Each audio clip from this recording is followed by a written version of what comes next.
Muraho neza nshuti bavandimwe, ndabasuje mwese aho muherereye ku migabane y'isi itandukanye. Nk'uko bisanzwe muri kumwe na Dodo. Uyu munsi twifuje kubasangiza amateka ya nyakwigendera Rev Pasiteri Abana Mushapa Musobanuzi. Nk'uko nagiye mbasezeranya ko nzagenda mubwira amateka ya zimwe mu ntwari zatabarukiye mu Bibogobogo, rero iki nicyo gihe ngo amateka yabo ntakazibagirane, kugira ngo n'abatari babazi nabo bazabamenye. Benshi bagiye bumva izina Mushapa bamubwirwa cyangwa se bamwumva bamuririmba mu ndirimbo zitandukanye, ariko ntibamenye uwo ari we. Rero reka tumuvugeho uyu munsi. Mu misozi yunamiye Uvira ku Cyito mu mwaka w'1932 niho havukiye umwana w'umugisha ari we Rabani Mushapa Musobanuzi. Ababyeyi be ari bo Nyamuniga ari we se wamubyaraga na nyina Resa bamureze mu migenzo yo gukunda Imana no gukunda abantu. Uko iminsi yicumaga cyangwa se igenda imbere, byagaragara ko uyu mwana yari yaratoranyijwe n'Imana kugira ngo abe itabaza riyobora benshi. Mu mwaka w'1948 akiri muto cyane, Rabani yakiriye Yesu Kristo nk'umwami n'umukiza w'ubugingo, yemera kubatizwa mu itorero ry'Abongereza ryari rihari muri icyo gihe. Uhereye uwo munsi ubuzima bwe bwose abuha Yesu Kristo n'itorero rye.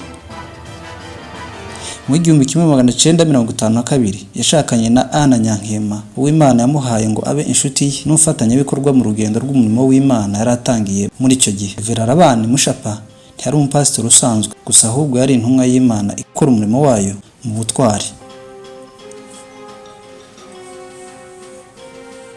Yabaye umuyumbe mwiza aho yabukoranye na Rev Sira Murondanyi, bakaba barabaririmbyi beza bari bakomeye muri icyo gihe mu kuririmba indirimbo za wokovu n'indirimbo z'agakiza no gushimisha. Izo ndirimbo zikaba zarabereye benshi isoko y'ihumure no gukomeza mu rugendo rw'ubukristo. Yize imyaka 2 amasomo y'igisaza ya Bibiliya imushimba-ki aho ni muri mujyi wa Baraka hagati y'1970 kugeza 1972. Icyo gihe yari umwarimu wa Methodiste i Gakenke Minembwe.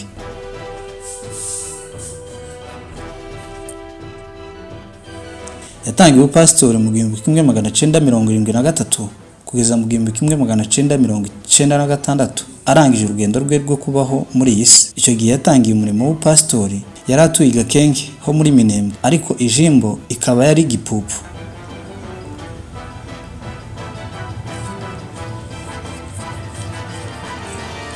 Avuye i Gakenke abungira mu Karume aho yabaye sectionnaire cyangwa umuyobozi wa section nanone muri jimbo ya Gipupu. Icyo gihe iyo section yari ayoboye yari igizwe n'ibijiji bine, ari byo Karumyo ari nacyo cyari icyicaro cya section, hakaba Kango, hakaba Kabara mu Kigarama aho mwarimu Bigarama Neri yayoboraga, hakaba na Kabara mu Basanda. Mu mwaka w'1981 abungira mu Bibogobogo muri section ya Rutabura, icyo gihe igikorera muri jimbo ya Nundu. Noneho nyuma section Rutabura iza guhabwa ijimbo ariyo Rutabura yayobowe na Siritanda Mahirwe Buregeya Gaparasi. Umva impamvu yatumye abungira cyangwa se yimukira mu Bibogobogo, hari ugusanga ikijiji cye cya Kigarama cyari kimaze igihe kitari kinini kihabungiye 1980. Bose isezerano ryari rimwe, kwari kugira ngo begere umurimo w'Imana ikabera kwa Mariyamu. Aho mu ijimbo ya Rutabura iwe n'ikijiji cye bahitiye ahitwa mu Rulimba rwa kabiri muri section Gorore. Yakoze mu section 4 mu myaka itandukanye, arizo section Rutabura, section Bivumu, section Bibogobogo na section Rulimba kabiri cyangwa se Kabara. Igihe yakoraga ubupasitori yari mu rwego rwa Rev Pasiteri. Rev Pasiteri Abana Mushapa Musobanuzi yakoze nka perezida wa komite y'Ikabera mu ijimbo ya Rutabura, kandi anayoboye section igihe cy'imyaka 2. Ageze aho aregura kubera indwara ya estoma cyangwa se igifu mu Kinyarwanda, yari amaranye igihe kirekire.